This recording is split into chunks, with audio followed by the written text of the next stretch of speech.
Well, hey there. Okay, let's dive in to what is a people gardener? I have had a lot of responses from people over the years. Oh, I wish I had that name or that moniker. It just makes so much sense. And I'm thrilled every time I hear that because the tenets that make up the people gardener principle are all taken from my experience in the garden and working with plants. So it's been a lot of fun developing the framework for the people gardener principle.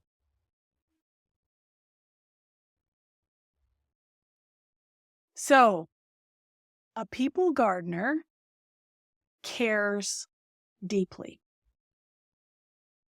We're not talking surface level. We're talking someone that not only has conversations that are meaningful, substantive. They observe the behaviors of their people. They can tell when things are maybe a little bit off.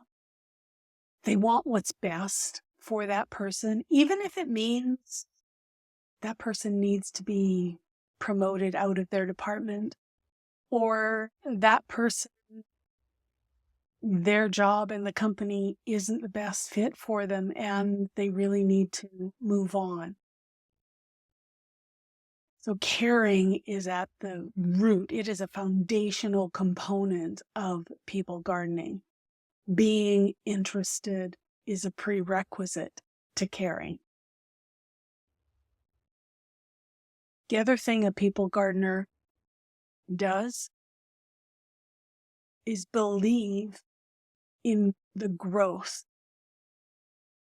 believe that it's possible for growth, believes in the potential of the people they lead. So spending time really getting to know someone and understanding what their hopes and dreams are, and even what their hobbies are and what they're passionate about.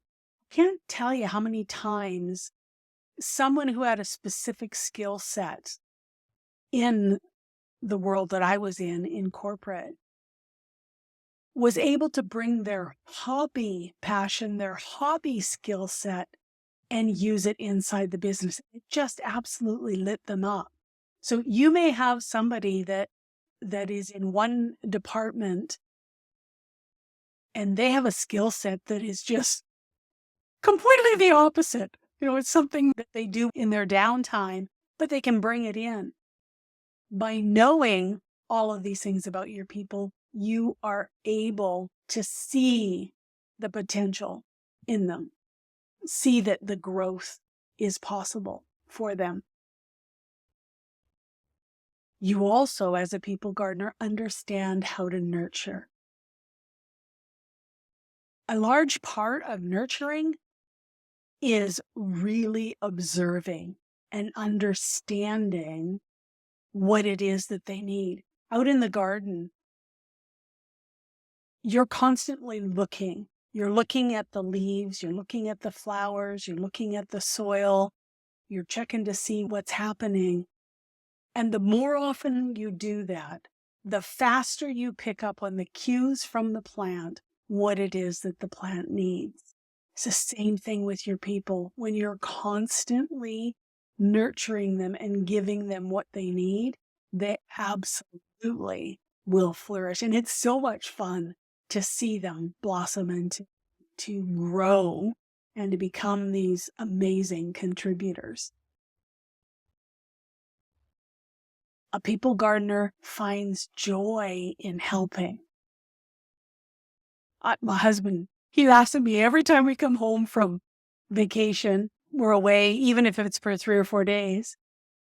We all get unpacked, and the first thing that I do is take a walk around the garden. And I have a visit with my plants, and I check in on them. And there's such joy when they're flourishing. When they need help, I am so happy to give them a drink, to give them some fertilizer. It's the same thing with your people. Find ways to help them in their job. help them in their tasks, help them with the processes, the procedures, help them with their interpersonal skills, help them with their EQ. There's so many ways that you can help, and finding the joy in that is, it makes the day and the days and the weeks and the years so much more enjoyable when you can just find joy in serving and helping other people. And you are, as a people gardener, committed to supporting your team. And support for each person looks different. There are some that just have really, really sturdy self. They just might need some help with the periphery. There's others that have real need for that internal support.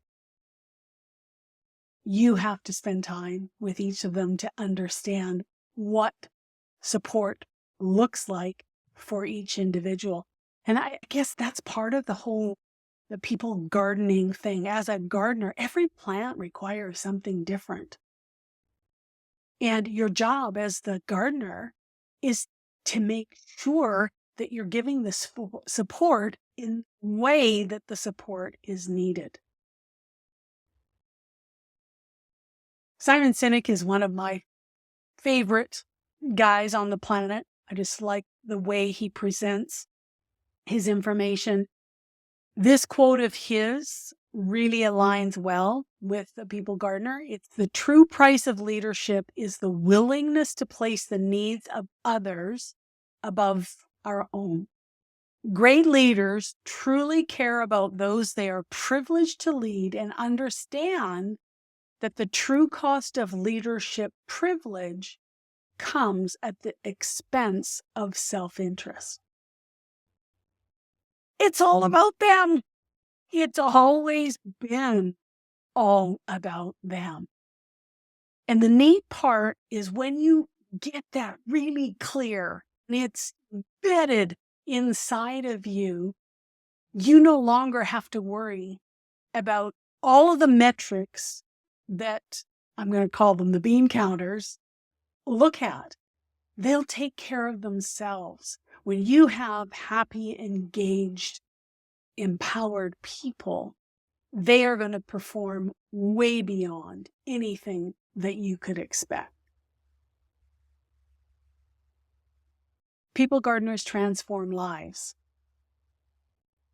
Like plants, everybody needs love, they need care, they need nurturing, they need good food and good water, rest and sunlight. All of those things correlate to the human experience. You need to participate in the human experience inside your own department. And the teams that people gardeners build are transformational. Each person on that team is able to interact with others in a positive and collaborative way.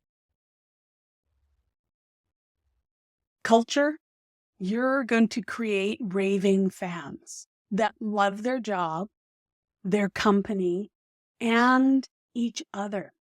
And most of all, you. And that's what we want. We want people who are happy to be where they are, energized to do the job that they've been asked to do, and have fun doing it.